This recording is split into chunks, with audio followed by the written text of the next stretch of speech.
In a land where cacti outnumber cell towers and the horizon stretches further than a fiber optic cable, it's time for Valley's Bits, Bytes and Banter, the podcast that looks a bit behind the scenes of a broadband provider, takes a big bite out of the tech world, and serves up a healthy dose of banter with people in our community. And now, without further ado, here's your host, Bob Dahlstrom. Hey everybody, this is Bob Dahlstrom. Thanks for tuning in to another episode of Valley Telecom's Bits, Bytes, and Banter. You can find us on podbean.com, on the Podbean app, or wherever you get your podcasts. Yeah. But if you're on the Podbean app, search Valley's Bits. That'll take you right to us. Yeah. And subscribe, leave reviews. We'd love to hear it. And I'm here with my co-host, the video and audio guru, the technician, the wizard, Ralph Score. No video here today. No video. No video. But yeah, no video. People have probably seen you with a camera out in the community occasionally. Just a few times. Just a few times. And like I said, this is a podcast that we're doing. We had just recently started up. We'll talk a little bit about what's going on in the tech world, maybe a little bit about what's happening with us as far as a broadband or internet company. And we always have an interesting guest from the community. We do have one here today. Definitely. I think it's going to go great. We'll introduce here in just a little bit. But Ralph, I want to talk about, this sounds like a joke, the lead-in for a joke. A beer company and a clothing brand got with a smartphone provider to create their own phone. That sounds like a joke, but it's not a joke. So tell us more. Okay. You want to know more? Yeah. So Heineken has gotten with Bodega. That's a clothing company. And they decided it was a good idea to create the anti-smartphone. They're calling it the boring phone. But this is going back the same type of flip phones we had before smartphones. Right. And it's not a bad marketing tool, but the point is it's a phone where you can still receive calls, but you can put it away and still enjoy a beverage, hanging out with your friends without all the alerts and dings and stuff you get on your phone. It's not a supercomputer in your pocket. Correct. Okay. And they are serious about this. They introduced it at Milan Design Week. Wow. To put this phone out that they are actually doing. I thought you were going to say it looks like a Heineken bottle. No. It's a legit, just looks like a flip phone. Looks like the old school flip phones that I think any of us that have ever had a phone had one at one time or another. But, you remember the old T9 texting? How you had to, like the 3, if you wanted an F, you had to push the button 3 times to get the F, go to the next one. That's back to those days. Wow. So I don't know how interesting that is. It's retro. It is. Well, retro. Everything's cool. It's retro nowadays. You know what I mean? It's like the old Motorola brick. That's exactly right. Yeah. And someday that'll come back, and the bag phone will come back. You watch. Yeah. I don't. Does it need to? I want one. You want one really bad. You want one really bad. I just thought that was interesting. I don't know what their plans are with it. I'm sure it won't be very. It'll be cost effective to have one. It'll probably be branded by them. I don't know all the details. I just thought that was interesting that they're trying to get out there and involved in that for some reason. They thought that was a good idea. I thought it'd be like for their sales reps or something like that so that they have to concentrate on the customer. Yeah, right. Know? But then hard to enter an order on a phone that won't act like a computer. That's exactly right. Hey, so I've got some interesting information. This is from the FCC. All right, this is from the Office of the Commissioner, Brendan Carr, and you probably heard about this a little bit. It says new data confirm what Americans already know, that the internet is not broken, and that the new plan for government control won't fix it. The FCC will implement a central component to the plan for increasing government control of the internet. It will do so by voting to apply the command and control regulations found in Title II of the Communications Act of 1934. And this is known as net neutrality. But there's no hiding the fact that this is really more of a government power grab. When the FCC ended the Obama administration's 2-year experiment with the heavy-handed regulations, the advocates guaranteed that doing so would literally break the internet. They claimed that broadband prices would spike, that you would be charged for each website you visited, and that the internet itself would slow down. Well, guess what? None of that has happened. Right. In reality, broadband speeds increased, prices decreased, competition intensified, and years of record-breaking infrastructure builds brought millions across the digital divide. Actually, the speeds in the U.S. increased by more than 5-fold. The median mobile download speeds increased by more than sevenfold, and the United States has leapfrogged other companies and now ranks among the highest in the world for fixed mobile and 5G broadband speeds, according to Ookla. And Ookla, of course, is the speed test company. That's the name you always see when you run a speed test on there.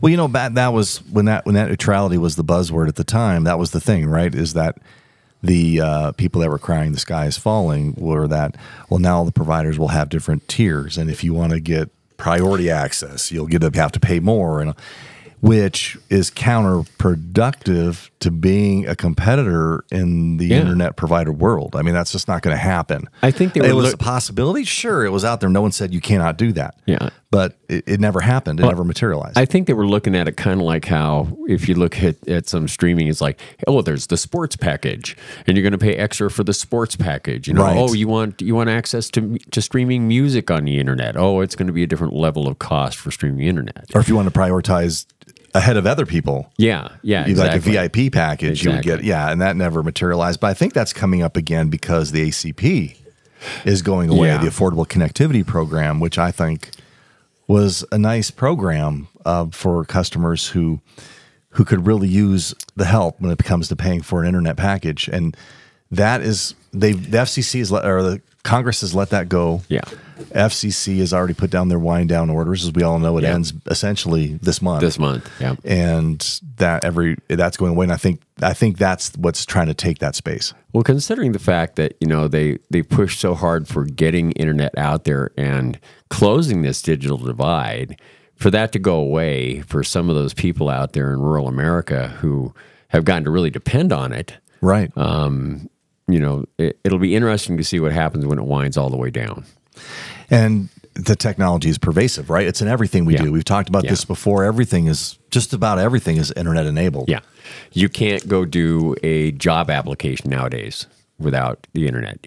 You can't fill it out online. We do that now. You can't apply for Social Security without doing it online. Right. So, you know, there's a lot of things involved with the internet that without it, some people are going to get left in the lurch. It's interesting. I saw an interesting show the other day in Corning, of course, the glass company.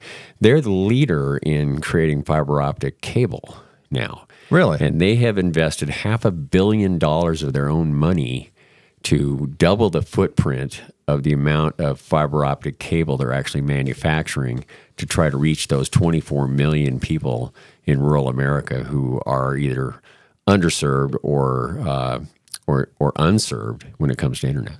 Well, especially in the rural areas like you're talking about, in every facet and every level, internet is important, including at the government level in tourism and getting those things done, which ties in directly to our special guest today, who we are going to talk to right after this quick break. Thanks for tuning in, everybody. We'll be right back in less than 60 seconds. Stick around. Valley Telecom Internet keeps you connected at the speed of life. Our fiber optic network provides fast speeds with unlimited data, whether you're gaming, streaming, or downloading your favorite podcasts. To find out what speeds are available in your area, give us a call at 800-421-5711 or go to vtc.net. Life moves pretty fast, and so should your internet. So get connected with Valley Telecom. And don't forget to download the latest episodes of Valley's Bits, Bytes, and Banter wherever you get your podcasts.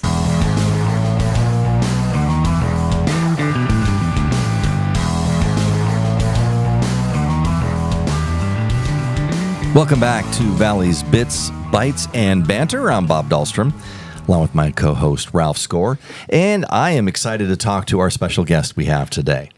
And to introduce him, he is the city manager for the city of Willcox. And Caleb, I think this is very interesting. You were an assistant to the city manager in Flagstaff. We did that for a little bit. Your education, you have degrees at the University of Arizona and Arizona State University? And an AU. And that is the trifecta. That is very rare. I can relate to everyone. Yes, you can. You're a Wildcat, a Sun Devil, and a Lumberjack all together. That's impressive. Wait, now, if you were to put those three together, what kind of animal would that be? I don't know. A wild lumber devil cat. There you go. Something like that. And also, I like this too. In 2020, you were awarded the Young Professional of the Year award in Cochise County. And ladies and gentlemen, I'm talking about our special guest today, the city manager of the City of Willcox, Caleb Blaschke. Caleb, thanks for being here today. Yeah, thanks for having me. We're excited. Get this going and talking. And this, like we said, our podcast, the focus of it is interesting people in our community that we cover. And I know, Caleb, we have, as far as the company goes and stuff, we have some history back and forth working with the city and working with you. And you are wonderful. You've been an advocate, and we really appreciate that. But let's get into government. Let's talk about it. Yeah. All right. Now, obviously, there's many challenges and successes at the municipal level, at the city level, at every level. But what are the things about your job that are different than at other levels, like county, state? I mean, I know you get down to the city. This is the one area you cover is the town. That's what you're responsible for.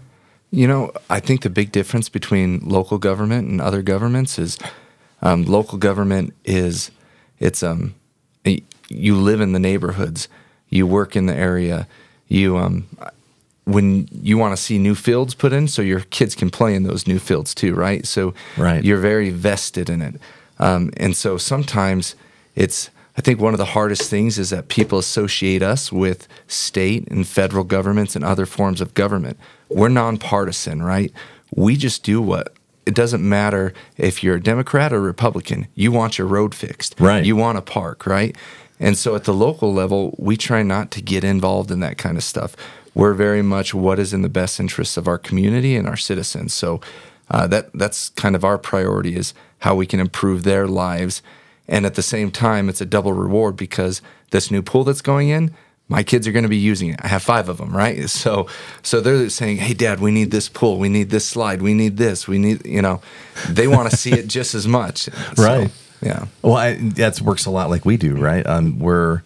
There are the big nameless faces, right, of the companies or higher levels of government, and we live here. We know everybody here. We're just as invested, like you said, as everything that's going on. Doesn't matter what it is or what your opinion of it is. We want to do this, and I love that at the city level, it's not so political. Yeah, it's let's help the community. And I have a great staff that works for me. Our police chief, wonderful, finance director, amazing, public works, all these different people. They all coach in the community. They're involved in the community, and so often we talk about it is when people approach us, one of the things we've talked about is never being offended. We're all on the same team, right? So if they bring something up, we shouldn't ever be offended by it. We should be looking at how we can collaborate and work together to solve the issue. And we would say that the same thing to the citizens and our community members is we have open door policy. Come in and talk to us. If you have an issue with our police officers, come in and talk with us. If you have an issue with our parks, come in and talk with us. Let's solve this together. So lots of times it's just through education and saying, well, we're pursuing this grant. We don't have money for that at this time. And it's just educating them. But we're on the same team. And so many times people feel at odds with government. You shouldn't feel at odds with your local government. You should be championing them and helping them to carry your message forward. I think that's a perfect way to put it, because they're your champions in the local. They're there saying, like you said, just like you are. They want those things as well, and they're not looking for votes. They're looking for let's get the job done. That's what we're doing. We're trying to help you, help our community. Yeah, and give you like a perfect example. We went and met with Senator Sinema and Mayor Laws and myself did, and with this fiber going throughout, all around Arizona into rural communities, one of the things that we were advocating for is saying, hey, we don't want these large corporate companies to come in and to take these contracts. We want to be able to provide groups like Valley Telecom, our local groups, these contracts. They're the ones that are involved in our schools. They're the ones that are involved in our community. They give back. They invest. They hold bank accounts. They shop local. And so we asked her to make sure that would occur, and she said, we will make sure that contracts go to local companies. And so those are ways that we can work together and work together with our local businesses and our local community members. I think that's fantastic because, the infrastructure, like Valley's been working on it. We've had fiber optic network throughout Willcox for a few years now, and we've talked about it before. That's like Phoenix doesn't even have that everywhere. Yeah. We've worked really hard to make sure our communities we serve and where we live have those available, and not for the big companies to come in and take advantage of it necessarily. It's for our local people that are our members, our customers, and our next door neighbors. Yep. Yeah. Yeah. I think it's wonderful. Now, I know that you guys have been busy. You've had lots of projects going on. You talked about the splash pad, the pool, that's coming in. Work out at Quail Park. There's been, streets. You guys have had so many projects going on. Does it ever feel like it's too much? This project, I know you designate, you have different departments that take care of it, but sometimes it's like, I know I want to work on all these projects, but I necessarily can't work on all of them all at once. Yeah. You have to come up with a plan. 100%.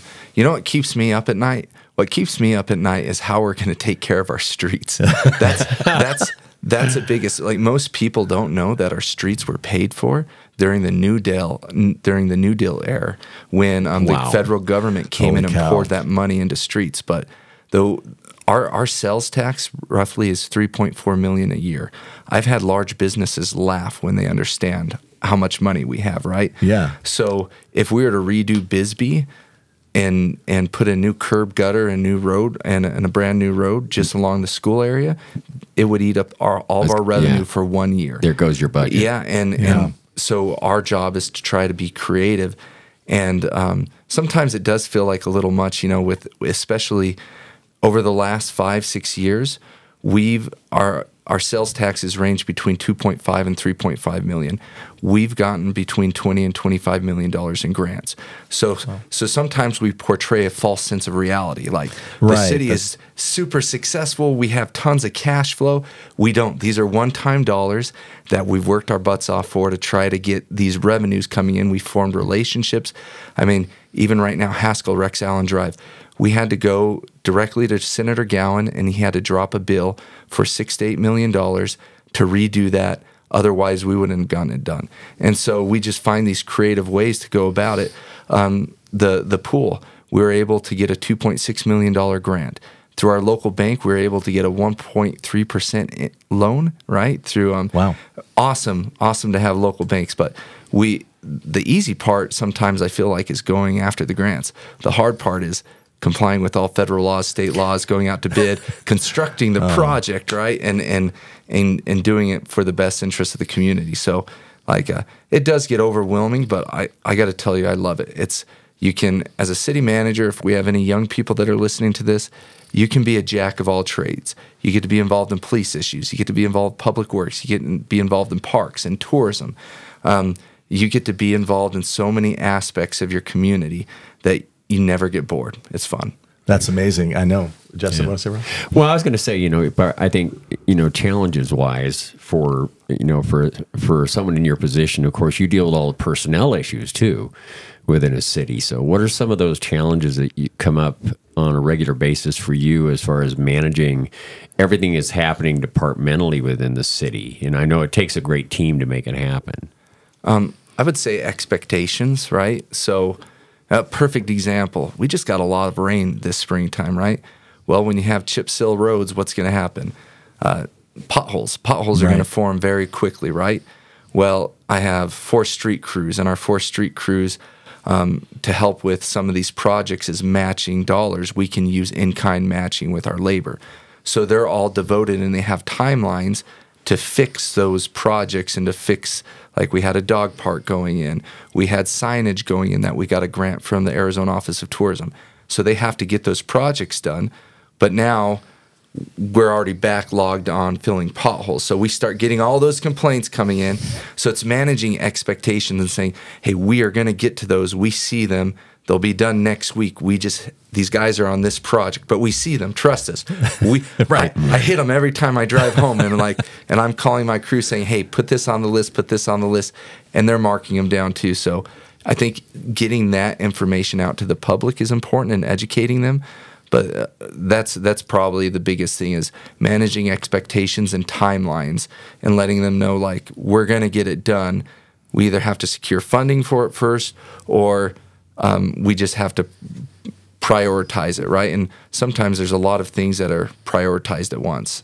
Well, yeah, I mean 1A, 1B, 1C, right? Instead of 1, 2, 3.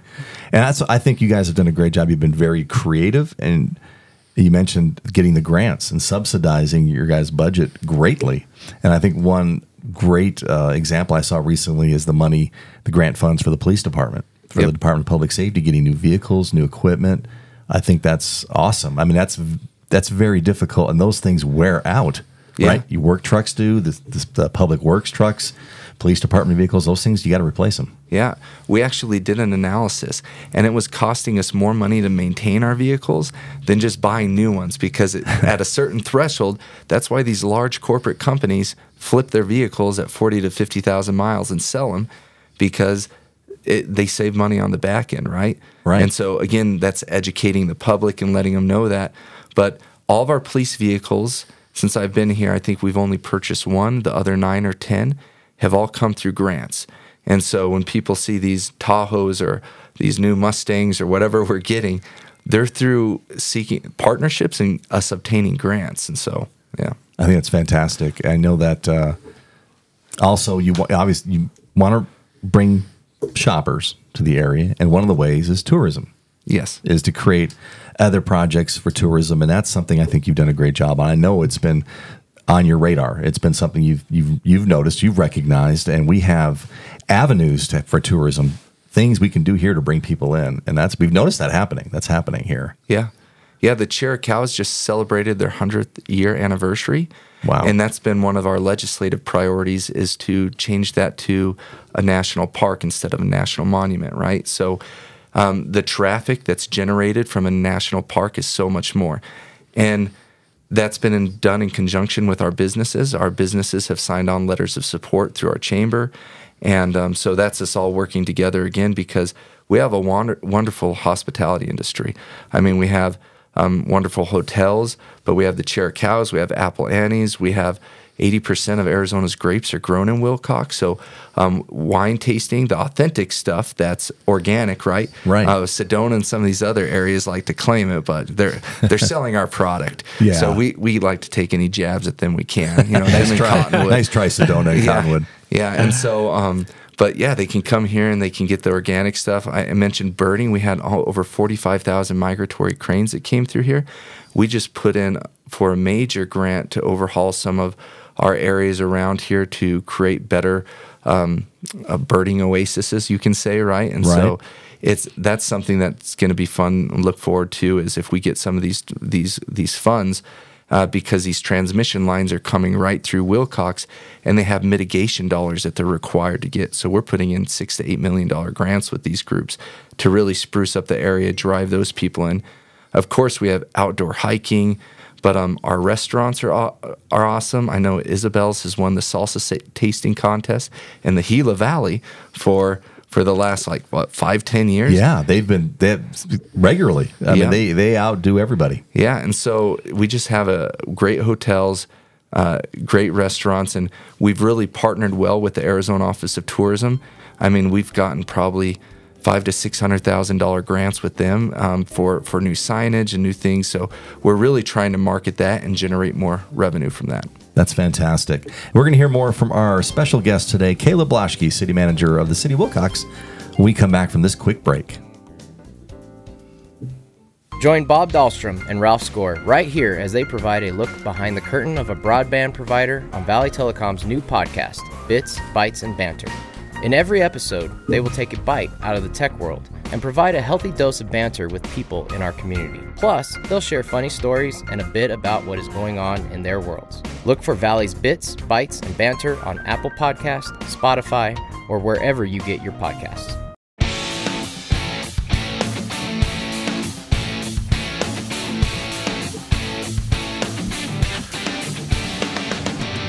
Welcome back to Valley's Bits, Bytes, and Banter. I'm Bob Dahlstrom with your co-host, Ralph Score, and we're talking with the City of Willcox City's Manager, Caleb Blaschke. And Caleb, that's all fantastic information. And we could talk, I think, for days on these projects and these things. That's why we'd like to have you back as a fairly regular guest. Yeah, would love to. But I think also it's important to let people get to know you a little bit. All right? So we're going to talk, and we're going to get a little more on what your interests and your hobbies and your passions are. and talk a little bit about that. Not to mention the question of the day. Do you have those handy, Ralph? Now, Caleb, what we like to do is we have a list of questions, like I said, and you get to choose which question you want us to ask you. You don't know what the questions are. You get to choose a number. So we have 7 questions of the day. So all you have to do is choose a number between 1 and 7. Lucky number 1. Lucky number 1. Okay, here's the question. You come home and discover someone took everything off the top of your refrigerator. What did they get? Leftover pizza. We survive on pizza. Nice. DiGiorno, Safeway Select. Everyone acts like Safeway is super expensive. If you shop on Sell at Safeway, our Safeway has very competitive prices. Yeah. I would wager anyone. I'm an avid couponer, and there you go. I am. It just comes through like. All my family's cheap. My grandparents are cheap. It's hereditary. So, Caleb, if that's we leftover use the term frugal. Exactly how old is that leftover pizza on top of your refrigerator? Not very old. Okay. It doesn't stick around very long. We had an R&R buffet twice, 2 days in a row, Friday, Saturday. Then Saturday night, my wife brings home Little Caesars from Benson on her way home. It's pizza. It's pizza. That's the number 1 option. I'm right there with you. Oh my gosh, pizza's amazing. So is R&R. Yeah, they've been great. And you're right. My wife, I'll use the term frugal, likes to coupon and bargain shop, and she does a good job at Safeway. Yep, in town. I like that. All right, but I know that you're involved a lot. We talked about communities, and you're involved a lot in that. You've done some coaching. Yeah, am I correct in that? Yeah, you coached your own kids, or have you done other groups as well? Other groups with those kids, but having 5 kids. I love coaching. I love sports. I played basketball, baseball, football for Benson, who's a rival. Sometimes I kind of keep that secret, but I guess it's not a secret much anymore. But well, with the internet, not much, right? Yeah, no. So I played. I love sports, and I love coaching the youth in sports. And so I was president of the football league for 2-3 years, and then this last year we created a basketball league for the youth, and we only did like 8 to 12-year-olds, and we had 100 and almost 20 kids sign up. Wow! Wow! So it was. To put that in line with the other sports, if we would have let all age groups play, it would have probably been just as much as baseball. And so that's fantastic. Yeah, it was. It was a lot of fun, and these kids. I'll tell you, one of the coolest things was I dropped my kids off at school every morning. And when I was dropping them off, there was a young girl. And this girl, she has come so away, couldn't dribble a ball, could now dribble a ball. She was getting out of her car with a basketball in hand. And so, that's where you're like, yes, she's hooked. It's worked. And she's in. Yeah. So, but yeah, I enjoy doing it. And we have a lot of youth that love playing in this community, and it's a great outlet for them. So, I coached youth soccer, for many years for my kids when they were little, and I coached their teams. And those are the best ages when you can teach them the fundamentals, and you see the interest and them get excited, and they start to get it, and they get better at it, and they're really invested in it. That's awesome. Yeah, and I think that's what I'm almost most passionate about is I love competition. I love them competing, right? But my big thing has always been teach them the fundamentals, let them win in high school. Because I see a big gap there where we don't want to disenfranchise these young children. We want them to be able to grow and have a passion for it and a love for it. And so many times they hit development stages differently, right? So you're 6'6" basketball player because you sat him on the bench as a 3rd and 4th grader, all of a sudden doesn't even want to play high school ball anymore because he was disenfranchised by youth coaches. Right. And so I think that's always been a big passion of mine is to teach them sound fundamentals, let them all experience the game. And we even did that with basketball. Our basketball league was created where it's a developmental league. 50%, you're going to play 50% of the game no matter what. It was pretty fun. That's really the only way to learn it. And then all of a sudden, whether to help you as you get older to keep that interest and that desire to do it, or to learn how to play, or maybe I don't want to do that when I get older. I want to do something else. Yeah. How else are you going to do that unless you understand the fundamentals, understand the game, and can play the game the right way? Yep. we're preaching to the choir here. It sounds like the two of us. Yeah. And speaking of that, I did a little research on my own, Caleb, and I know that you played for Benson. Yeah. You played high school football. In fact, in 2004, you had a great season, and you even had, at the time, set the school record for rushing yards in a game in that season. I did. And you finished that year with over 1,100 yards and 12 touchdowns, if I'm right. I was pretty awesome. That sounds like you were, man. And it all clicked in 2004, right? For some reason. You know, but I got to take issue because you beat Baba Kuveri, you know. But so it's like, you know, come on.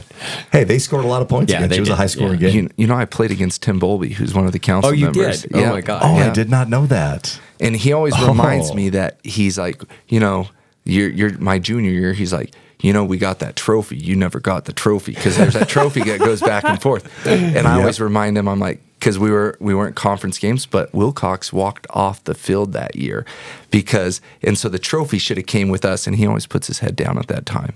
So, Tim, if you're listening to this, you know I'm right.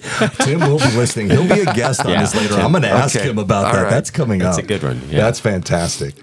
and I do have I love watching our high school players play. They're awesome. Like a lot of these youth, we have some amazing youth, and I always have to kind of put a hood on though because I have a brother that's a senior for Benson, and he was their starting quarterback. You know, he's their ace pitcher, and so I'm always like, they're like, who are you rooting for? And I'm like, I love these schools. I love them both. I love these schools, both of them. Yes, I'm just hoping for a good game. Yes. Yep. Can I have a hot dog, please? Yeah. Can I have a hot dog, please? Very much. You also enjoy traveling a lot. Do you get to travel a lot? I do love traveling. So not as much with 5 children because it's expensive with them. Yeah, it really is.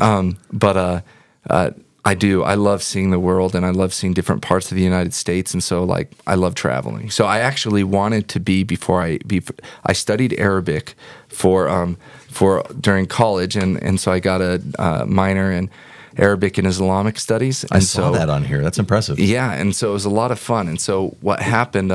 I wanted to be a foreign service officer, and eventually work my way up and be an ambassador one day, right? Oh, wow. And then I was studying in the Middle East, and right before the Arab Spring occurred, where Syria and all those places just went to, they all went to crap. Right before that occurred, my wife came out for the summer, and she's just like, I don't know about this. Do you really like this? And I'm like, I love it. And so through our conversation and stuff, we decided to go a different style. And I ended up in local government. It was actually Chuck and Mary out of Sierra Vista. I walked up to them and I said, I need an internship. I'll work for free. And then after 2 weeks, they valued me and they started paying me.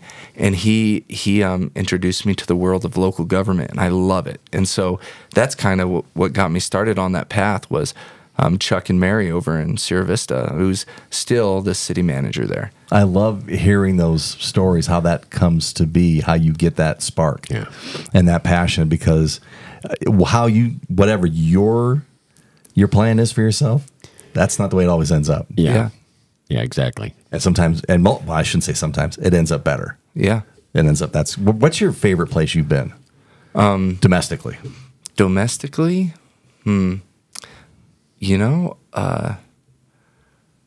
I would say, so when I was with the city of Flagstaff, one of my hats I wore, I was the indigenous liaison.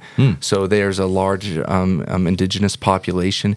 You have the Hopi, you have the Havasupai, you have the Navajo, all there in the Flagstaff area. So I got to fly in and got to go see those waterfalls that are beautiful in Havasupai. Oh, wow. And so we hiked in under moonlight one time, but I'd get to go meet with their tribal council all the time on behalf of the city of Flagstaff with our mayor there. And those waterfalls are beautiful. And I think that's one of the coolest areas I've ever been to. Man, Havasupai Falls is on my bucket list. Yeah. I know that they really limit the number of people they allow there. Very you much have to apply to get in way ahead of time. Yeah. And it's beautiful. That's why. I still have some contacts in my phone. So look at that. Caleb. keep those contacts. Always keep those contacts. That's a smart man. You're a smart man, Caleb. Ralph, you have anything to add to what we've been talking about? We've covered so many topics. I think this has been a great episode. I really appreciate you coming on today, Caleb. Thanks for having me. And I hope to have you back if you're willing to do that. Yeah, I'd love to. If you have any questions, comments, suggestions, email us. podcast@teamvtg.net. For my co-host, Ralph Score, I'm Bob Dahlstrom. You've been listening to Valley's Bits, Bytes, and Banter. See you soon.